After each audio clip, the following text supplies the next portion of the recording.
Moi, mä oon Milja ja mä avaan nyt vähän mun elämästä semmoista pientä juttua, mutta se on kuitenkin mulle tosi tärkeä. Eli mä oon vähän alle 2 vuotta sitten muuttanut Savonlinnaan ja sitä ennen me asuttiin perheen kanssa Nokialla. Ja Nokialla mulla oli tosi hyvin kavereita, mutta niistä kovinkaan moni ei ollut uskossa. Ja en mä silloin mitenkään asunut kaivata, että näitä voisi olla enemmän tai vähemmän tai mitenkään oikein erityisemmin ajatellut asiaa. Mutta sitten kun me muuttiin Savonlinnaan ja mä aloin käymään täälläkin seurakunnassa ja tutustuin moniin nuoriin, niin mä huomasin, että kun niitä kavereita alkoi tulla tosi paljon lisää, niin oikeasti sillä oli vaikutusta elämään. Ja oli semmoista tukea ja turvaa koko ajan, mitä ei aikaisemmin ollut saanut. Kun mä tiesin, että joku muukin ehkä ajattelee samoin kuin mä itse ajattelen, tai että on ehkä kamppailu samojen asioiden kanssa kuin mä. Joten mä suosittelen, että jos et sä vielä käy seurakunnassa tai sulla ei ole uskovia kavereita ja sä oot vähänkin kiinnostunut uskoasioista tai sä oot jo uskossa, niin oikeesti mene seurakuntaan, koska siitä on, vaikka et sä mitenkään kaipais lisää uskovia kavereita, niin siitä on ihan hirveästi apua elämään. Oman kokemuksen kautta on sen kokenut. Moi, mä oon Sebu ja mä halusin sanoa sen verran, että mietin, että meidän elämänä uskovina ja kristittyinä, niin se ei oo mitenkään riippuvasta olosuhteista. Eikä tarkoita, että se tarkoittaa sitä, että meillä ei tulisi mitään vaikeuksia tai semmoisia, vaan usein meillä on tosi vaikeitakin voi olla tilanteet ja olosuhteet ja vastoinkäymisiä voi olla paljonkin, mutta niistä huolimatta on tärkeää muistaa se, että kaiken sen keskelläkin Jumala on niiden vaikeuksien ja vastoinkäymisten yläpuolella. Että vaikka ne tuntuisi inhimillisesti katsottuna ne mahdottomiltakin ja semmoisilta, että niistä ei ole pääsyä, niin Jumala on kuitenkin aina valmistanut meille sen ulospääsyn niistä tilanteista. Niin kuin Raamatussakin sanotaan, niin hän ei anna meille tulla mitään sellaista, mikä olisi liian vaikeaa kestää. Vaan että hän on aina myös, kun hän koettelee meitä ja antaa meille tulla niitä vaikeita hetkiä, niin hän on aina myös valmistanut niistä ulospääsyn. Ja sillä sen kun pitää mielessä, aina kun tulee vaikeaa ja sellaista, niin uskon, että siitä saa semmoista voimaa jatkaa eteenpäin ja silleen, että meidän ei tarvitse olla yksin kuitenkaan koskaan niissä tilanteissa. Ja se antaa semmoista pohjaa meidän elämälle,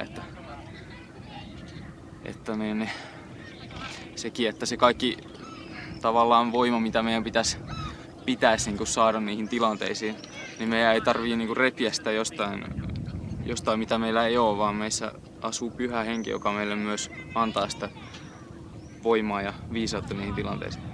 Että meidän ei tarvii koskaan olla niissä yksin.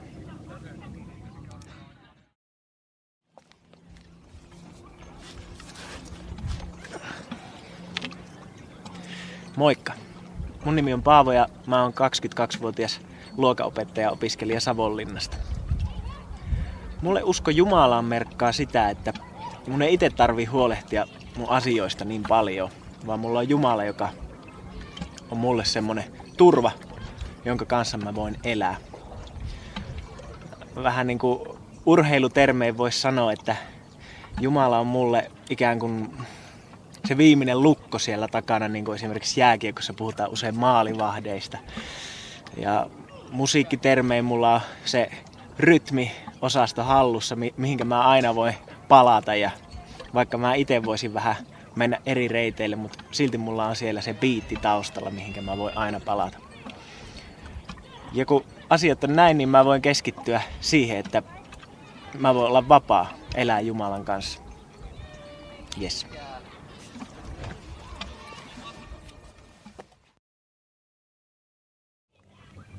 Moi, mä oon Iisa-Mari ja asunut nyt Savonlinnassa 5 vuotta. Ja minkä takia mä koen, että mä oon elossa tai mitä Jumala on tehnyt mun elämässäni, niin oikeastaan tuntuu, että näiden Savonlinna-vuosien aikana niin tosi paljonkin ja se miten se ehkä näkyy ja miten sitä ehkä itsekin on oppinut näkemään itsessäni erityisesti ehkä tämän kevään ja kesänkin aikana se, että jotenkin tuntuu, että itsessä on paljon enemmän iloa ja semmoista jotenkin toivoakin, mitä ei ehkä ole aikaisemmin hirveästi ollut, kun jonkun verran ollut masentunut ja muuten, että tuntuu, että on oppinut nauttia ehkä pienistäkin asioista ja näkemään sitä Jumalan suuruutta ympärillä paljon herkemmin. Ja ehkä jotenkin tuntuu, että Jumala opettaa paljonkin koko ajan ja jotenkin toivoisi, että itse osaisi olla hereillä sille, että pystyisi näkemään ne asiat. Ja jotenkin tuntuu, että esimerkiksi taiteet ja muut tämmöiset on semmosia, mistä itse ehkä haluaisi oppia enemmän ja kuinka niiden kautta voisi jotenkin vielä suuremmin nähdä sen Jumalan suuruuden ja sen, mitä se haluaa meille niiden kautta kertoa ja antaa.